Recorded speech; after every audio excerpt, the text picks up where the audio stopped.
Episode 34. Hello, thanks for tuning in to another episode of Dogman Encounters Radio. I'm Vic Cundiff, and I'll be your host as we listen to eyewitness encounters involving one of the most terrifying cryptids, Dogmen. Our guest tonight is Mike Lawrence from Red Bluff, California. Mike, welcome to Dogman Encounters Radio. Thanks so much for coming. Thank you, Vic.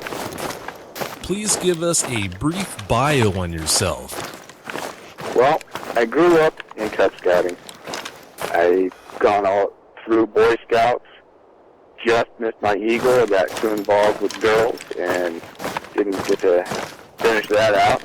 But into my adult life, I taught in Scouting. I actually worked at a scout camp for about 4 years, 5 years. At the same scout camp, I went through as a scout since 1988. So, yeah, it was pretty interesting. And actually, I am a scout leader for my son's Cub Scout den. So I'm actually a den leader there as well. So I'm still involved in scouts. With your great personality, I'm sure you do a great job with that. So I think those kids are lucky. I have a lot of fun. I do. That's great. Mike, please tell us about your wilderness experience. When I was in Scouts, my scout troop was actually in Boy Scouts. We were a high-adventure troop. We did a lot of hiking, a lot of backpacking. I backpacked up and down the Pacific Crest Trail through the Anza Borrego Desert. I went backpacking in New Mexico at the scout camp out there at Belmont. Spent 2 weeks out there, Mount Whitney, through the Lagunas, through the Sierras. So I've done a lot of backpacking. Also, when I was working at the camp, I actually taught merit badges. I was teaching camping.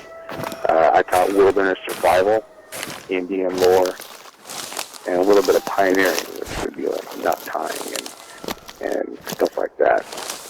If Armageddon ever happened, I know where I'd be heading. I'd be heading over to your place. Sounds like you'd know exactly what to do. Well, I would sure hope I would know.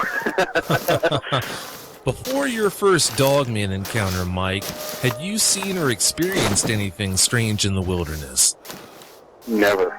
Never before that, no. Before we get into these encounters that you've had, most people that I talk to, they've had maybe one encounter. In some extreme cases, two.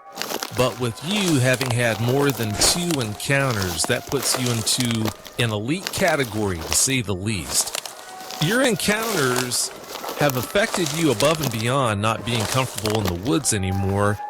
Tell us about some of these effects that you've been suffering. Well, I'd probably say since about my third encounter is when I really started to have my night terrors. You know, my first encounter, it was, at the time it was just, I was young, I didn't really know what to think of it, and I couldn't grasp it. Second time, I was kind of in disbelief, couldn't believe what I was seeing, and the third time, it was just complete, okay, this is something real. I'm terrified, and the image is forever ingrained in my head, and I had night terrors for probably 2 to 3 years straight, at least once a week with the same dream. It's just terrifying, and somehow I was able to get over this a little bit, but I never look, and not just the woods, anywhere outdoors are the same. After what you've been through, that's only to be expected. Night terrors and nightmares seem to be much more of the rule with eyewitnesses of encounters like these than the exception. Since you've had so many encounters, you're the perfect person to ask this question to. Are your encounters less traumatic the more you have? After you had had that second encounter, by the time that third encounter that you had rolled around, was it easier to deal with? having had two before, or what? Yes and no. The shock, the initial shock of when you realize what you see and what's looking back at you, staring deep into your soul, deeper than you have ever seen in your life. That shock kind of wore off. And it was okay, this is what I am seeing. And the thought of it being there and seeing it physically, knowing that it's physically there, the terror is still there. But I think it's the shock factor as, oh my God, this is real. That factor isn't anymore. After having had so many encounters, what do you think dogmen are? Any opinions on that? I don't really know. They are definitely a creature from mythology, from stories, from the past, and I'm really, really big on history. You can't survive the future. You're not going to be able to live in the future unless you know the past. And stories and myths and stuff like that all come from facts. Now, it's their interpretation of those facts, the only thing that they can put to from what they know. And over time, these things kind of develop and get embellished a little bit and built upon over time. But the basis of that is there. And these creatures are in our history. It's all over. In every history, in every culture, there's some kind of a creature like this, and stories and myths. And there's got to be some kind of truth to it that we kind of just lost. And I believe that our society, we kind of just don't accept it. It's, oh, that's just Hollywood. It's unfortunate, but I really think Hollywood kind of destroyed that true belief in these things in a way. Unfortunately, I think you're right. Have you adopted any special techniques for dealing with encounters now that you've had so many, especially knowing the wilderness as well as you do? I don't think I've really developed any sound techniques. All I can say is that I know it's real. The hair standing on the back of my neck. Something just deep inside you just says, this is real, this is not to be played with, this is something to fear. Like something just ingrained in you. Like antelopes,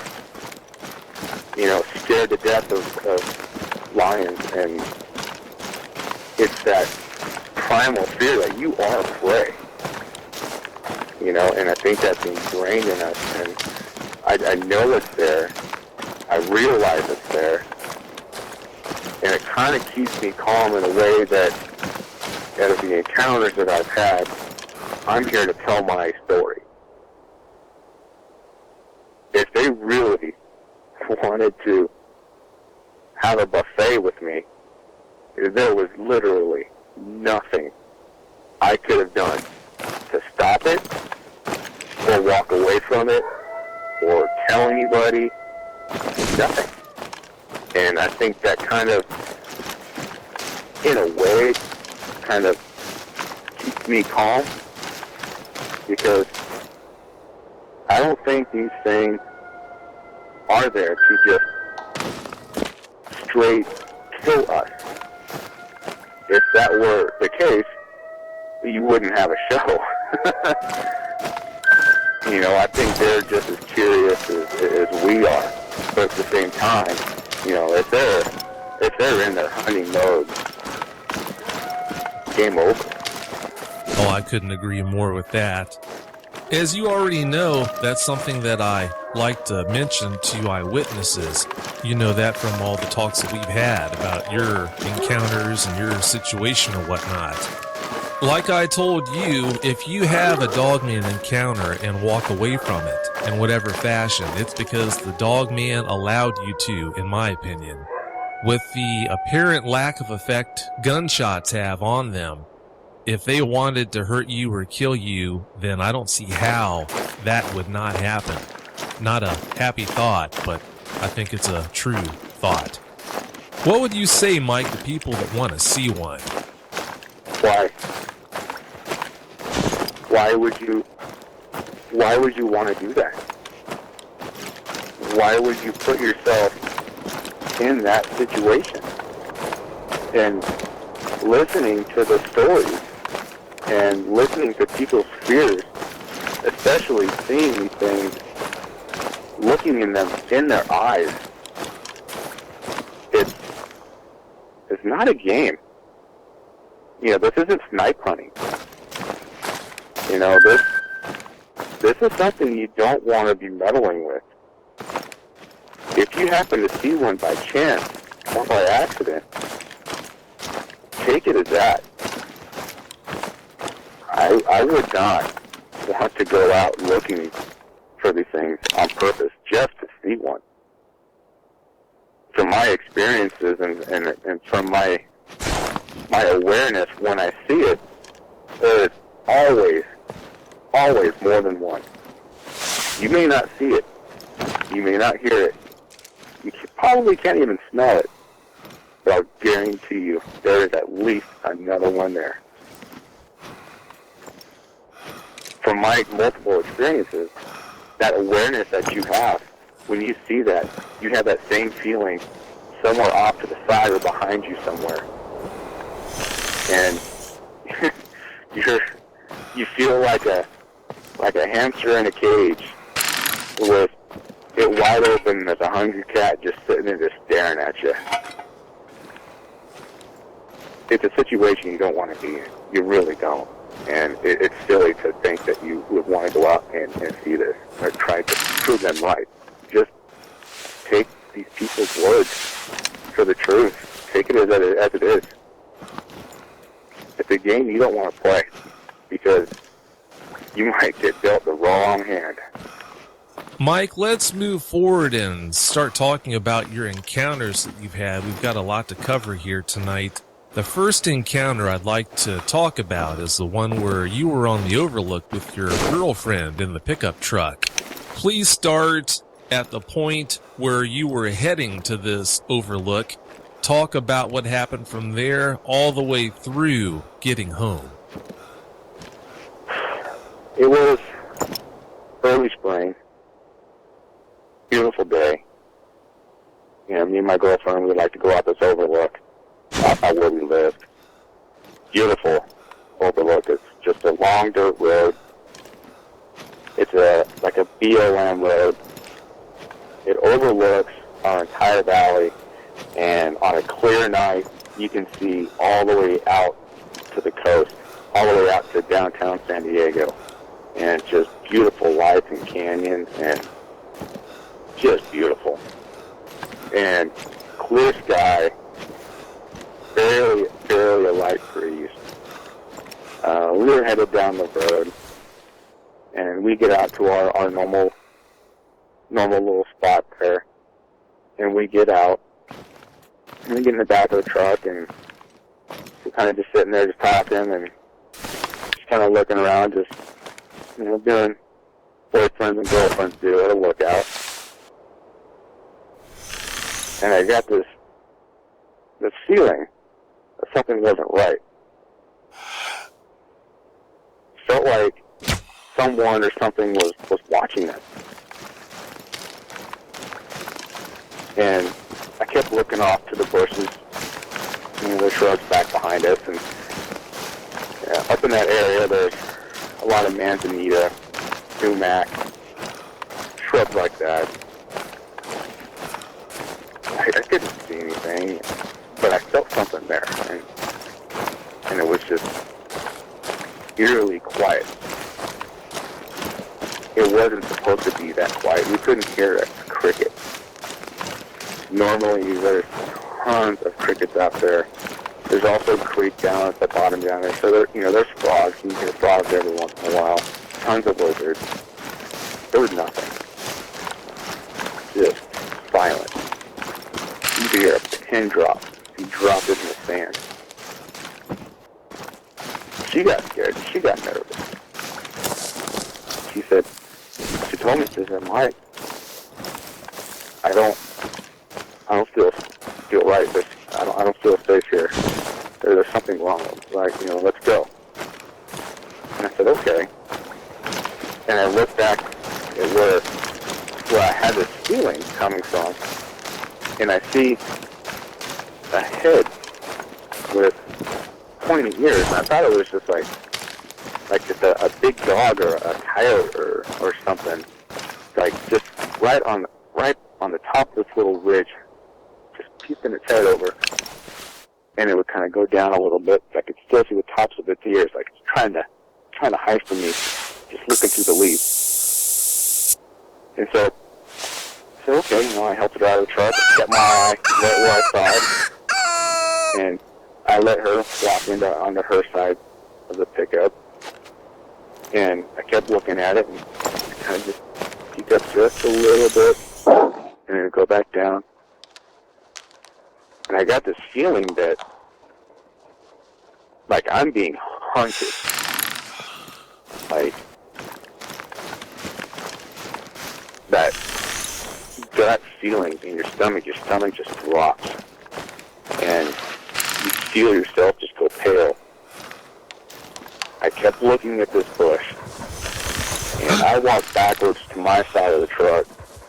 I kept my eye on that bush because I didn't want to turn my back. I didn't know what it was. Got in my truck, started up my truck. I kind of backed up at an angle to turn to head back down the road, and I felt a thud. I look in my rearview mirror, and I see the face of what looked like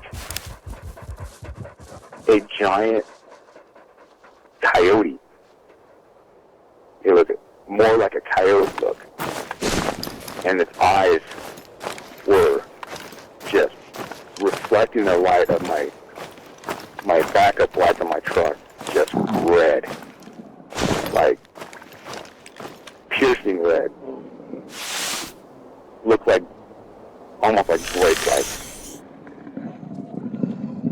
The bed of my truck, I didn't have a tailgate on it. Didn't have hands. These hands were massive hands. I haven't seen hands that big ever. And on these hands, just looking back, I could see these thick, long, black claws. Not fingernails. They were claws. And it had its hands on the bed of my truck, staring at me. And I go to take off. I throw in the first gear, and I go to take off. And the thing swiped at my truck, and it hit my taillight on my truck. And it shook my truck. It felt like a 200 to 300 pound man just running into my truck. I mean, it made me kind of skid off the side of the fishtail a little bit. And I hear a pop, and it broke my taillight. My girlfriend was terrified. She didn't see it, or at least she didn't say she saw it. I peeled out, and I took off down that road as fast as I could. I kept looking in my rearview mirror, and this thing started chasing me. And it wasn't on all fours. This thing was on two legs, and it was keeping up with me. And I was headed down this dirt road. I was probably doing about 35, 40, and it was keeping up with me. And I go up this road, and I'm winding around the turn here, and it's kind of almost like a hairpin turn at the end. And I kind of look and glance in my rear view mirror, and I see this thing peel off to the side to, looks like he's going to head me off on the other end of that hairpin turn.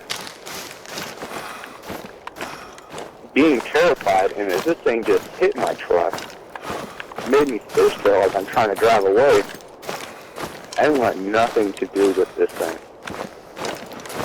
I sped up, and I tried my hardest to keep my truck on that hairpin turn. I turned around that turn in that dirt, and my truck was almost completely sideways going around that turn, trying to keep it on the road. And I'm looking, I can see this thing just pulling itself through the brush. And it ran down this little embankment and back up that hill, back towards that road. I got up towards where he was going to hit me off. I got there just before he did, and he barely missed my truck again. And I never looked back after that. I just kept going down that road as fast as I could. And down that dirt road, it comes to a blacktop pavement, and I was gone. I kept looking in my rearview mirror to see this thing was following me. I couldn't see it. But I had a feeling that this thing can track. As fast and as strong as this thing was, it could follow me. And I didn't want to go straight home or to drop my girlfriend off at her house like she wanted me to. Her house was probably about maybe 4.5 miles from that place. So I took the longest route I could around to get to her house. And I probably drove 15, 20 miles out of my way just so we wouldn't do a beeline straight to her house. I dropped her off. Then I went home. But every once in a while when I would go to pick her up at her house or whatever, I would have that same feeling, but I wasn't quite sure, just because of the nature of what had happened and in the area. But yeah, I think it was that moment, after seeing that really triggered my night terrors. Well, I could understand why after having a night like that. What a night. After you eventually got in, after taking the back way to take your girlfriend home, what happened then? Who did you tell about that encounter? Did you wait till the next day? Any details on that? She never really mentioned it ever again. I would try to talk to her about it to see what she saw, and she ended that conversation quick. She never wanted to speak of it again. So I never got a confirmation if she actually saw what I saw. I never told anybody about that.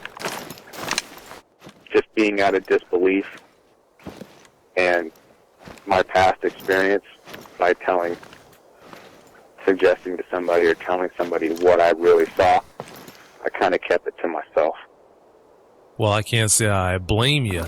Considering the fact that that was not your first Dogman encounter, you'd already had experience on what can happen when you share the details of an encounter with someone. With the average person not wanting to believe that, I can only imagine what you went through.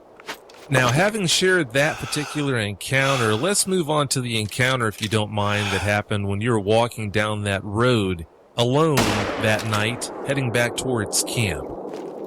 I taught wilderness survival, and my particular camp where I would teach it was about 1.5 miles, 2 miles outside of the rest of camp, due to the seclusion and the nature of teaching wilderness survival. So I'm walking back from chow, and I'm by myself, like I always do. It was just after dusk, and it was just about getting dark to where you can start to see a star or two in the sky, but it was still kind of light enough.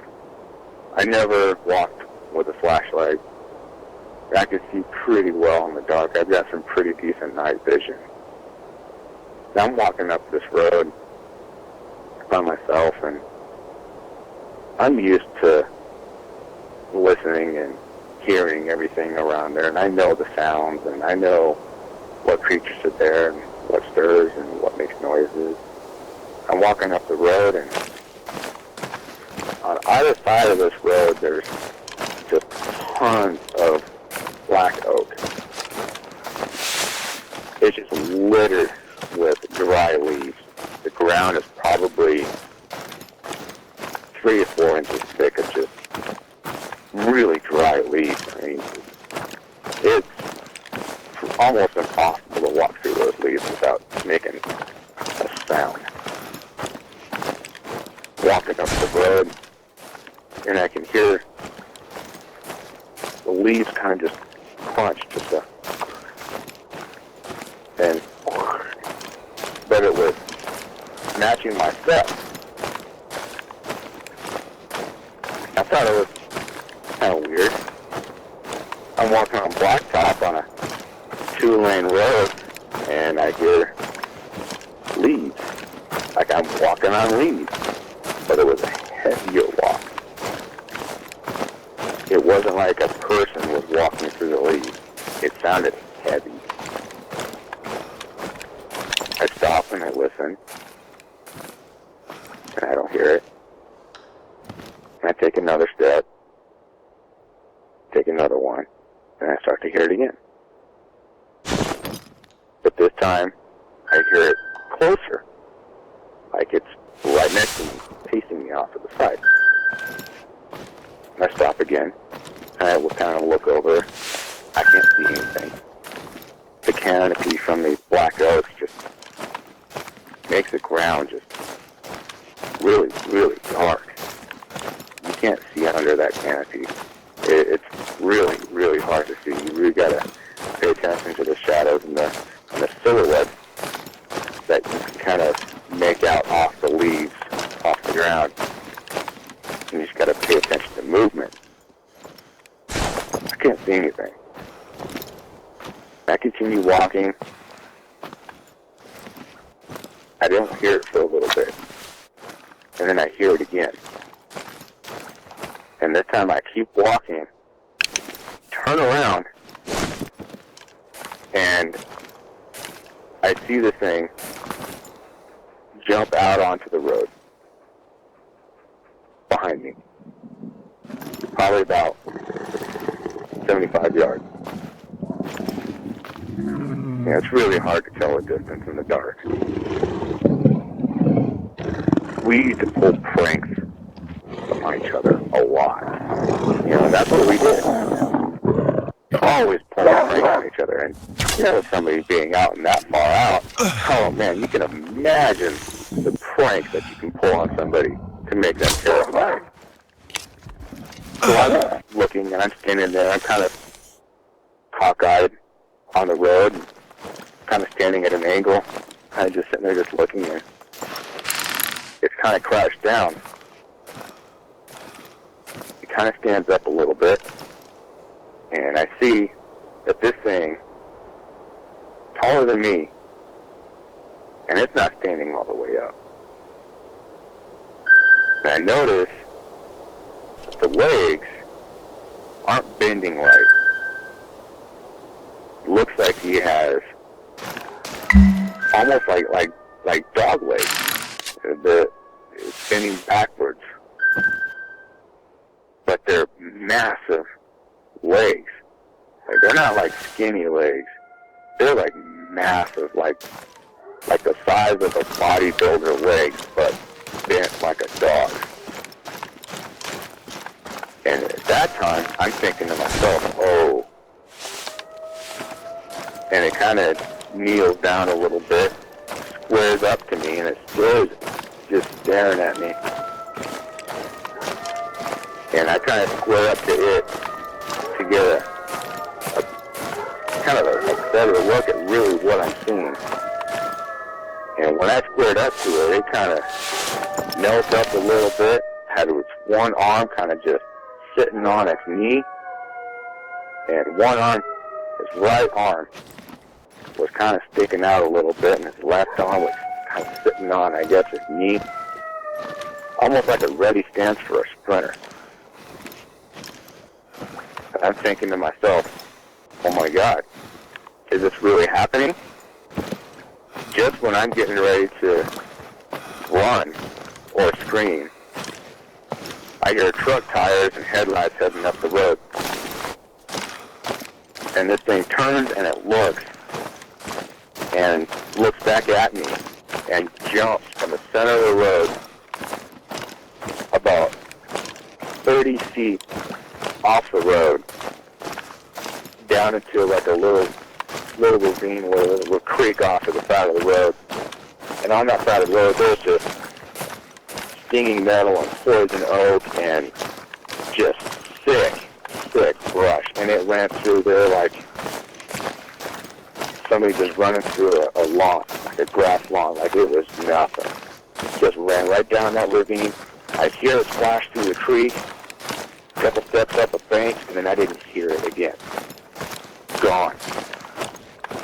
It was my friend pulling up the road to come and get me to head down to an activity we were all doing. He pulls up. I'm still standing there in disbelief and in shock. He's like, Mike, are you okay? I said, yeah. And he says, you're as white as a ghost. You look like you just seen something. I said, no, I'm fine. I get in the truck and turn around and start heading down the road, and I roll up this window as fast as I could, and I lock that door, and I'm pretty much sitting right in the center of the bench seat, sitting right next to him, and he kind of looks over at me and says, what are you doing? I said, nothing. I'm good. And I kept right eye on that door. I sat as far away from that door as I could until we were down that hill, and I moved back over. But, you know, I never told anybody about that either. I mean, from my experiences, why would they believe you? I kind of kept that to myself.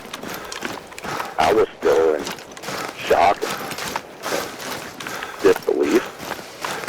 But seeing it before is, well, yeah, it's surreal. After having been through such a traumatic encounter, having to worry about the response you might get from people that you tried to share the encounter with after the fact might be almost as bad as the actual encounter itself. That's horrible. That's just so bad and so wrong. Looks-wise, how did this dog man that you saw that night walking down the road compare to the dog man that hit your truck that one night? It was different. This one was black, coal black. It was bigger built, a lot more muscular. If it were to stand up, I would probably say it was close. It was anywhere between 7, 8 feet tall, easy. And probably about 450 pounds, easy. Its eyes were just amber, just that piercing amber, and that yellow eye, and the look like you're mine. And yeah, but the first one was more of a coyote cuddling. I didn't have my brake lights on that first one. It stopped my truck when I hit it. I didn't have my foot on the brake pedal. My truck was resting on its legs. And my backup lights on my truck lit him up. he was coloring like a coyote would be. And his eyes were red, just red. And yeah. I can't get those images just out of my head. And it's like they almost look like something out of Hollywood. But it's real. I mean, you could see the lips move. You can see the snarl. You can see the furrow on the brow. You can see their eyes blink. You can see them sniffing around. You can see their nose move around like a dog does. It was real. And you can't fake that. Yeah. Terrifying. Yeah, when you see one of these things, when you see the real deal, there's no mistaking what you're looking at is real. It's not someone in a silly costume. Now, to go back a little bit to talk about that first encounter you mentioned tonight, Mike, when you backed into that dog man, did that kind of put it over the top emotions-wise, make it even angrier than it already was, or was it already very angry and you didn't really notice a spike in emotion when you backed into it? I didn't see the emotion before I backed into it, but I can only imagine backing into it made that situation even worse. The look I got was like, WTF. You know how when you get angry, you kind of furrow your brow and you can see that anger look in your face, and you kind of, your lips kind of come up a little bit, and you see that the tenseness in your neck, the tendons kind of tense up, and your shoulders come up, and that anger, and I just saw that anger in its face, like it really wanted to hurt me because I backed into it, and if it was holding my truck up on a slight grade without my brakes, I mean, come on, that thing would just rip me up like me ripping up a piece of tissue paper. Oh, they're strong. There's no denying that. When you factor some of the things that they've been seen doing by very credible eyewitnesses, you can't underestimate how strong these things are. Now, to bounce back to the second encounter you talked about tonight, is that dog man the one that was even bigger and more muscular than the first one you mentioned? Is that the dog man that you were telling me about that is almost a spitting image for the canine type dog man that's on the homepage of dogmanencounters.com? Yes. Okay, I've got you. For anyone listening, if you want to take a look at that picture that we're talking about, if you go to dogmanencounters.com's homepage and look towards the bottom right of that page, you'll notice that picture there of a brownish dog man that Chris Chin was nice enough to create for me. That's what Mike's talking about that he saw in this second encounter. Mike, from what I understand, the encounter that you had in the Anza Borrego Desert was your first encounter, correct? Yes, it was. Before we talk about that encounter, if you would, you mentioned how creepy that desert is. Please fill us in on that desert and tell us what it is about that desert that makes it so scary and so creepy to be in. The Anza Borrego is just past the base of the mountain of Mount Laguna. There's a lot of really old mines, abandoned mines, a lot of caves and tunnels that are just all over the place. I mean, you can go out there and you can find them. I mean, you can just hike and you can see caves just all over the place. I wouldn't dare go in them. people go out there and they hike the caves. I'm sure there's a lot of people, and a lot of the caves and a lot of the mines out there. But there is definitely something out there. You can feel it. You can hear it. A lot of different stuff happen, and it's creepy. It sounds like a really good place to stay away from.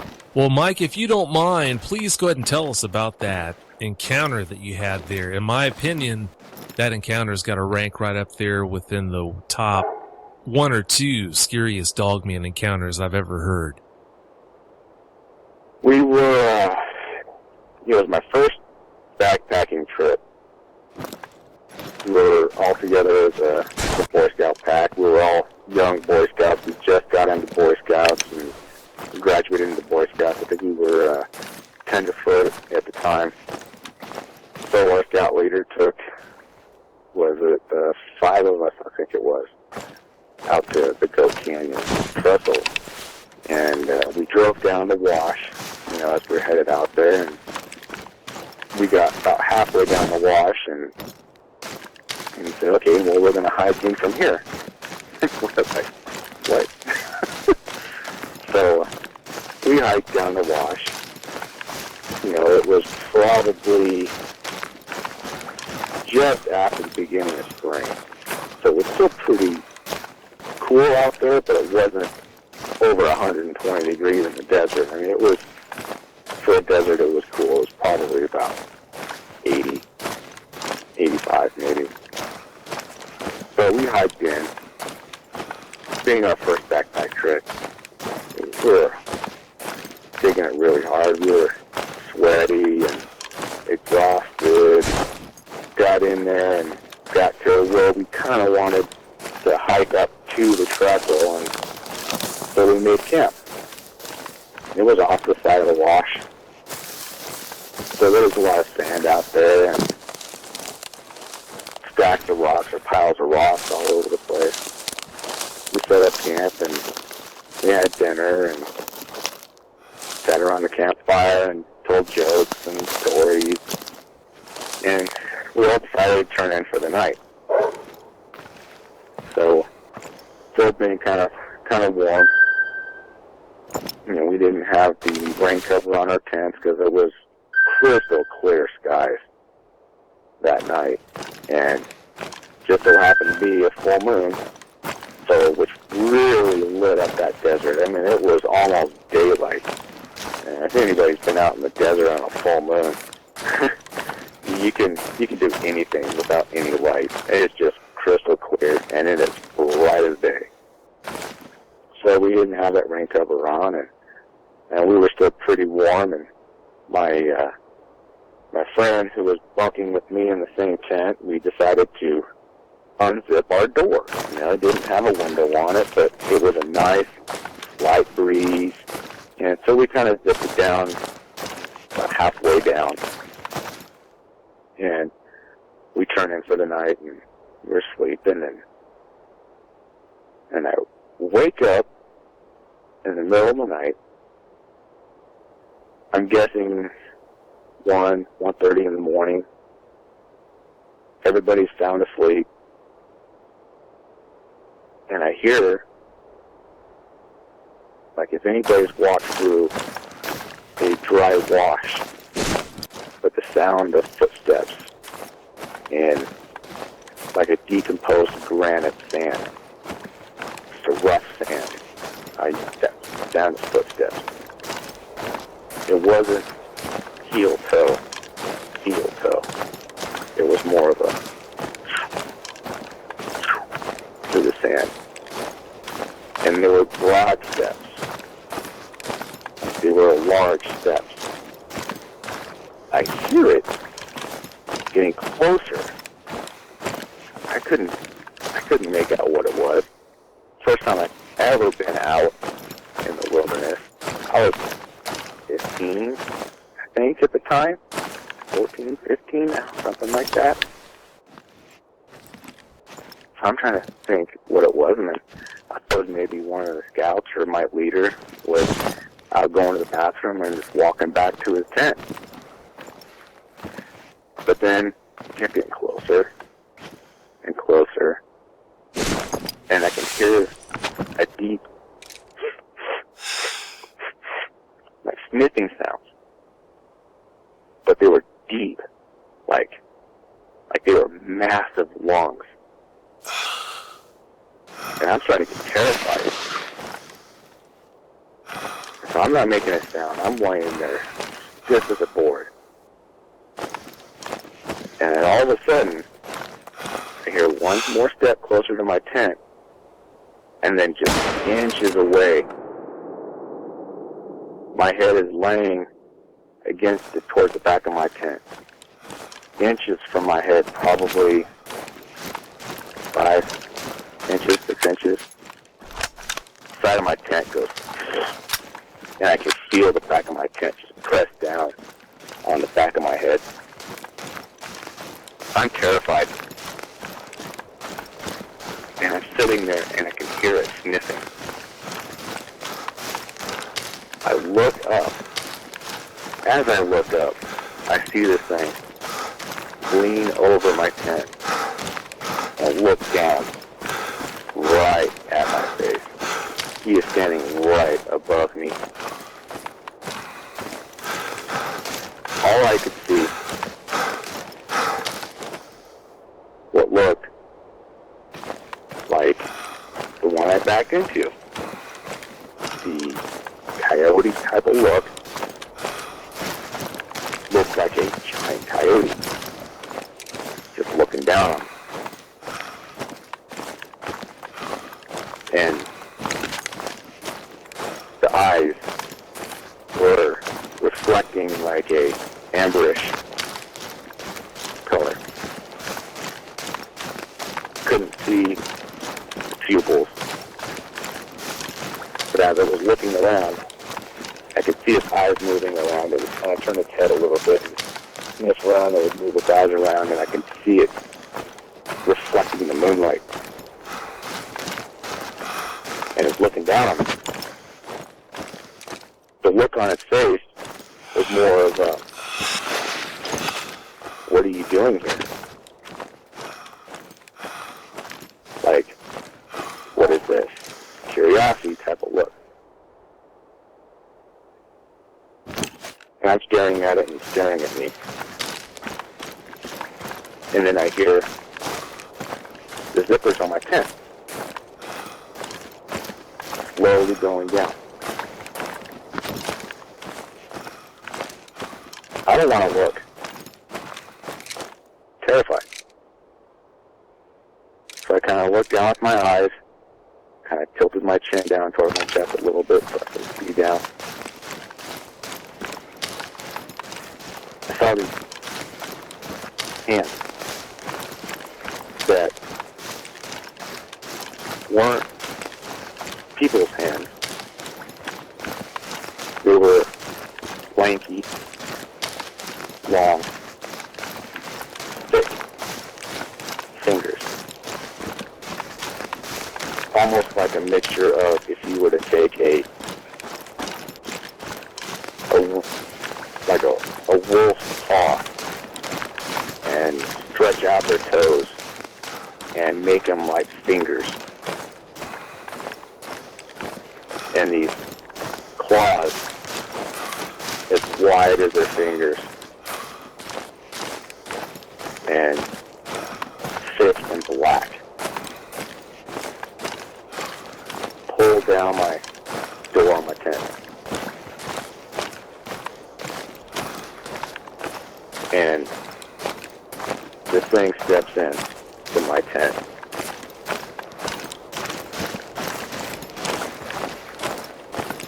It's kind of like this. It looked a little bit like the bigger one, but it was small. It had the look of a pup. You can tell a full-grown dog is a pup. And it had that younger look. It was a pup. If this thing were to stand up,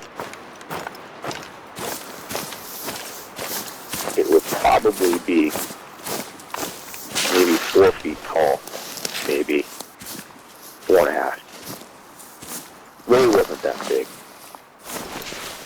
But I could tell it was kind of a pup because its hands were too big for the proportions of its body. Like a dog growing. Like their paws get really big. You can tell how big that dog is going to be because of their paws. They haven't grown into their paws or their ears yet. It had that pup feeling. So the thing steps into my tent and sits down on my ankle. And it sits down. I had my feet kind of sticking up in my sleeping bag. And you know the top of your foot, that little arch, the top of your ankle where it meets your leg, kind of sits down like right there. At that point, I literally took myself.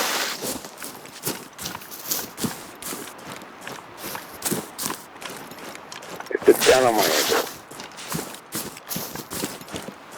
And I can feel it reaches up. And it grabs my shin. I can feel his hand reach around my leg, just below my knee, above my calf. Not a heavy grab, just a light grab. As kind of a support. And I look up at the big one, and it's kind of looking down at me as, don't you dare do a thing. Don't you move. And it had that serious look. Like, don't you dare move. And this thing was sniffing around my tent. And I look down, and it leans towards me. Its weight was so perfectly distributed between its back legs and its hands on my leg, I couldn't feel the weight distributing. It leaned towards my face, sniffed around. See it open its mouth, and its tongue starts to come out, and I close my eyes, and it licks me right in the face. I don't know if I gasped. I don't know if I flinched or jumped. But I couldn't believe it. I thought it was a dream. In my mind, I'm thinking, no, this isn't real. This is not real. This is a dream. I'm having a nightmare. And I close my eyes. No, this isn't real. I'm going to sleep. I'm asleep. And I'm thinking to myself, I'm asleep. I have my eyes shut. And I open them.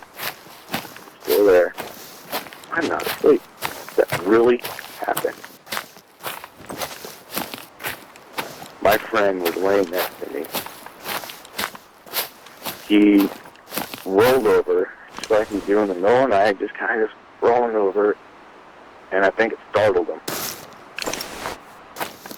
The thing jumped back out of my tent so fast. It never pushed off my legs. It just used its hind legs. Jumped back. Didn't hit my door. Didn't hit my tent. Landed outside my tent. I look up. The big one looked at me, turned, and ran up the hill behind me. Behind us, there was a little tiny hill with just granite rocks. I heard it take a couple steps, and I can hear its claws just getting into that granite as it was climbing over those rocks to get away. gone. I looked at my tent, and the small one kind of just sat there for a second, just staring at me, and turned and walked away on all fours, just like nothing had ever happened. Being in shock, I never slept a wink that night. I stayed up all night long. Never heard anything again. Never saw anything again. But when everybody started getting up, getting ready for breakfast, the other scout that was sleeping in my tent with me, and he woke up and I asked him, "Hey, did you see that last night?" And he said, "See what?" I said, "Did you see that coyote or something come into our tent?" He said, "What?" I said, "Yeah, like a coyote or something came into our tent." He's like, "Man," he's like, "you're dreaming." Like, "No." I said, "Yeah, it's the door." He's like, "Oh, you did that. You probably went out and went to the bathroom and didn't zip it back up." No, I didn't. You know, we get breakfast and I'm walking around, you know, kind of cleaning things up, and just to solidify what I saw, I kind of just walked around the backside of the tent where I was, and I saw those huge tracks. Huge. They were much, much bigger than my hand. Probably about 3 times the size of my hand. My hand stepped right inside that track first. I did see what I saw. And I told my scout leader, I said, "Hey," I told him what I saw. And he told me, "Well," like, "are you sure? Because there's no such thing as anything like that. There's nothing that big. This is your first time camping away from home and backpacking. You were probably exhausted. You were dreaming. It wasn't real. That didn't happen." Wanting to believe that, I think in some way, I convinced myself that it really didn't happen until my second sighting. If I were you, I'd wear it as a badge of honor that you only pissed yourself. Most people, including me, probably would have had a Charmin moment also. When you described the look of these dogmen, Mike, you said that they look more like coyotes than wolves. What about their features makes you say that? They don't have the thick, longer hair. The hair is a little bit shorter. Has the coloring of the coyote, so it blends in better with the surrounding areas. There's not a lot of shadows or shade out in the desert, so they got to blend in with the actual coloring. They're not as muscular. They're not as well built. They're a little bit more scrawny looking, but they're big. Like, they're taller. They're not as muscular. They're more lean, I guess. With regards to their muzzles, are you also saying that by being coyote-like in looks that their muzzles aren't as substantial as what you would expect a wolf's muzzle to be as well? Yes, exactly. They're not as prominent. They're not as broad and as big. And as far as the coloring goes, when you said that they look more coyote-like color-wise, are you talking about their coats being like a typical sandy brown color with a black feathering on the tips like most coyotes have then? Exactly, yes.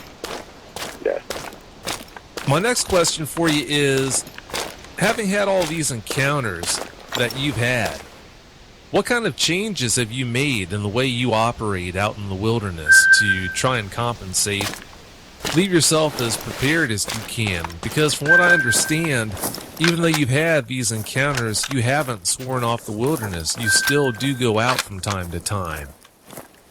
Oh yeah, yeah. I love the wilderness. I like the seclusion.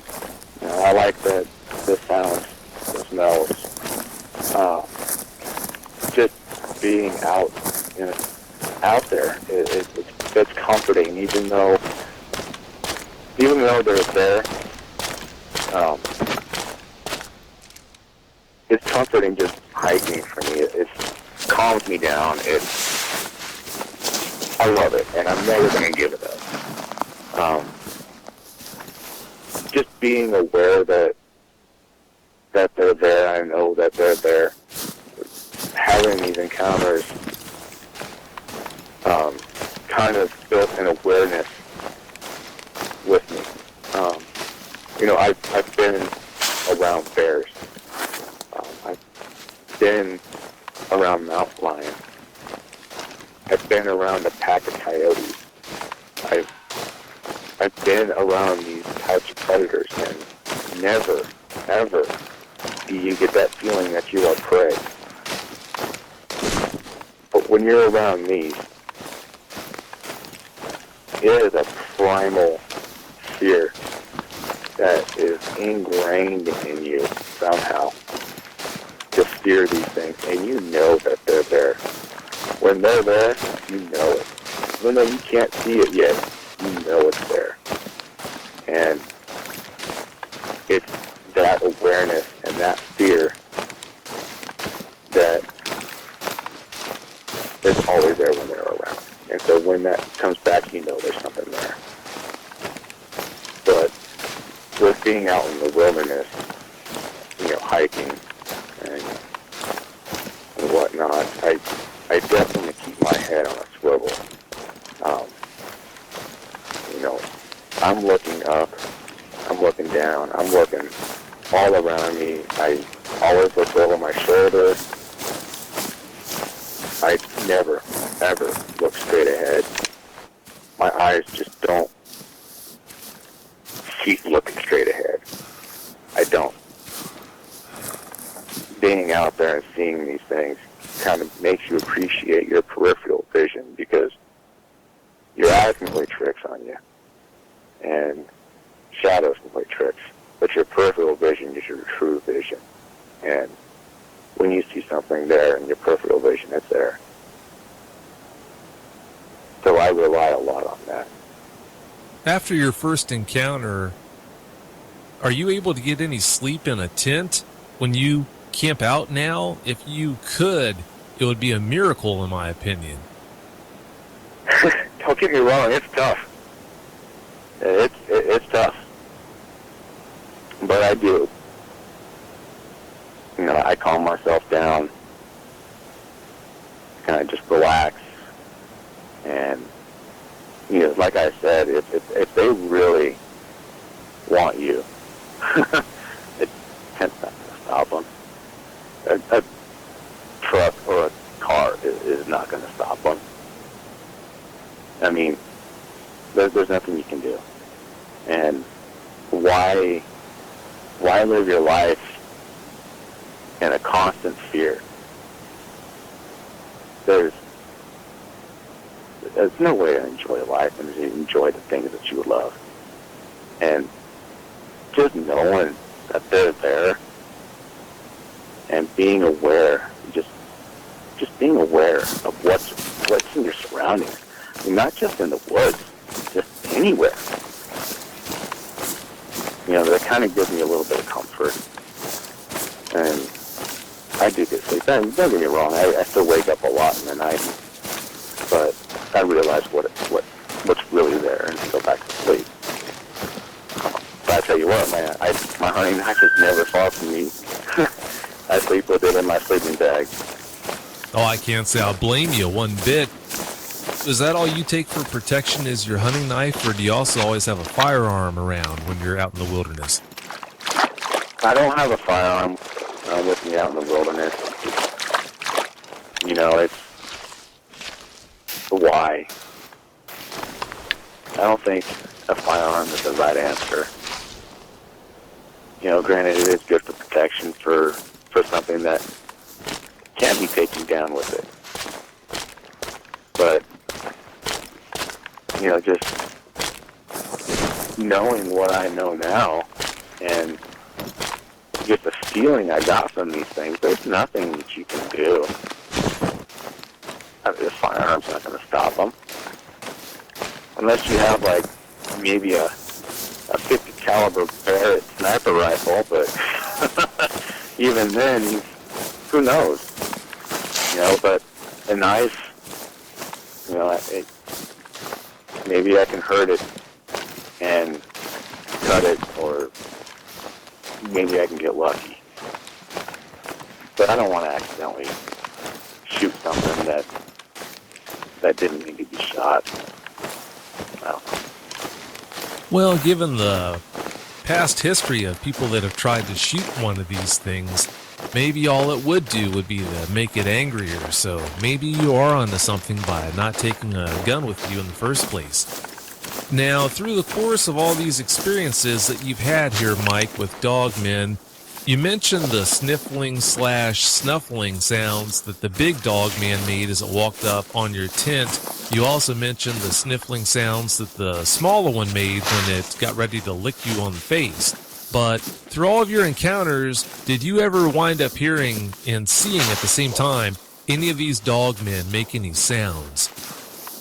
I've never heard a howl or any, like, real, like, vocals, but I have heard guttural, like, growls, and almost like kind of like a dog trying to warn you something's there, but without being too loud, to kind of just, you know, I've heard that. Definitely the growl. I mean, you can feel that growl in your chest. You feel it. I have heard that. Do you have any opinions on why you seem to have all these encounters when most people would never have an encounter in their life?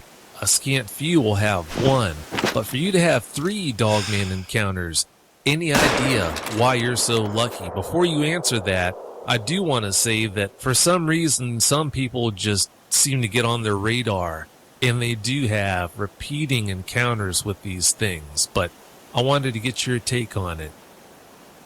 The only thing I can think of is that I am a little sensitive to energies and pressures.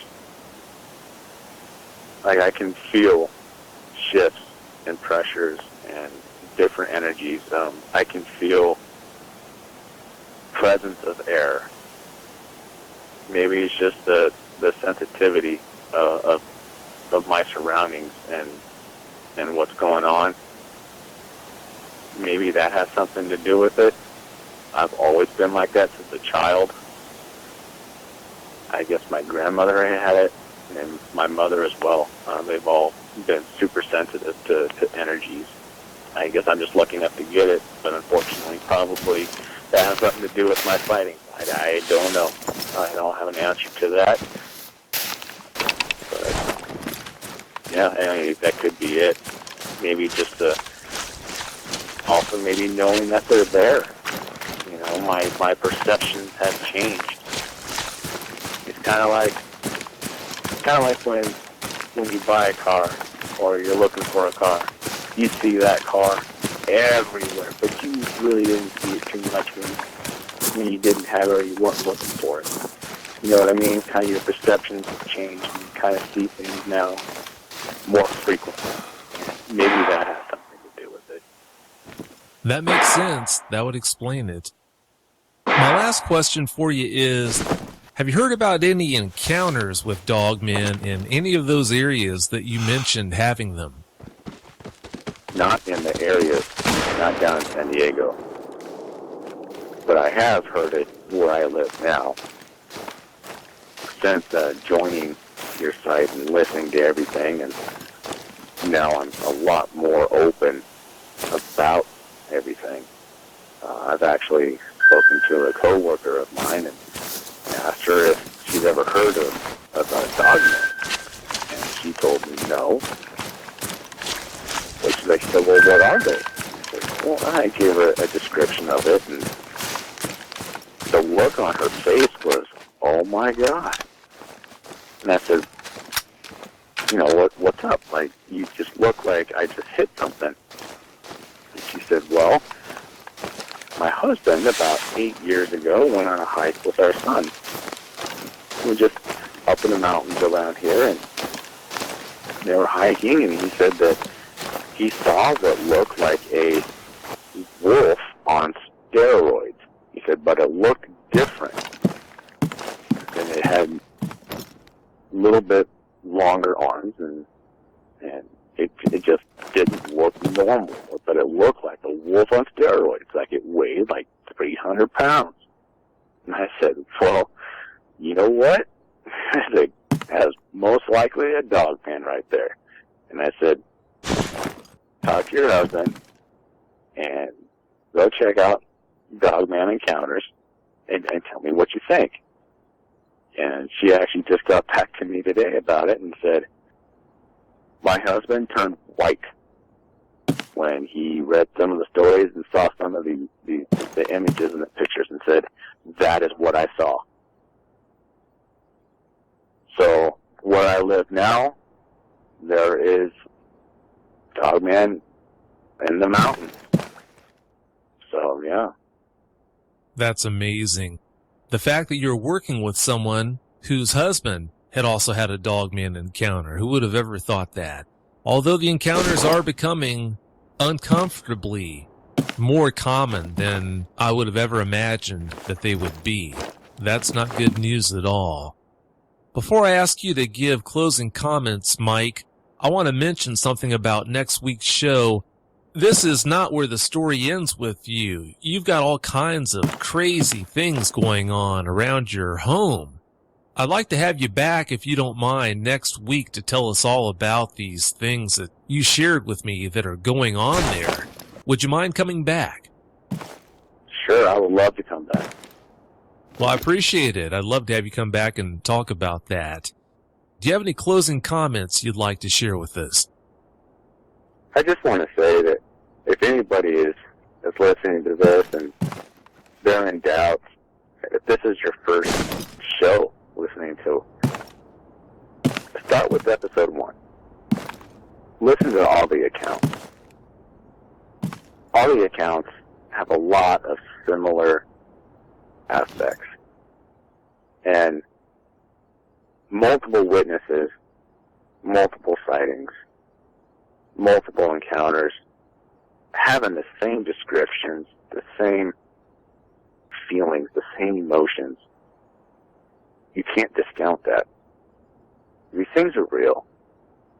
This isn't Hollywood. This is no joke. We're not here for entertainment. This is real. Don't go out and try and find these things and have a sighting of yourself. This is something you don't want to see. You really don't. The image will be forever ingrained in your mind. You can't erase that. The feelings you can't escape from. And don't put yourself in a situation to where you can't walk out of. You may be dealt the wrong deck, and I would hate to read that in a paper or see it on the news or even hear about it from somebody. It's terrifying, and be smart. Use your common sense. Just take our word for it. You can do your own research. You can listen to these accounts, but come on. Don't hunt these things. Leave them alone. Well, I can't thank you enough for coming on and sharing all those encounters and info with us, Mike. I really do appreciate it. Oh, thank you for having me on. Oh, anytime.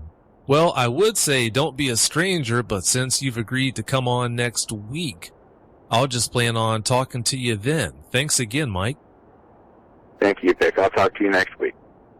Have a great night. You too, Vic. We'll see you. Bye. Bye. If you've had a Dogman encounter and you want to speak with me, whether in private or on the show, you can reach me at contact@dogmanencounters.com. I'd love to hear from you.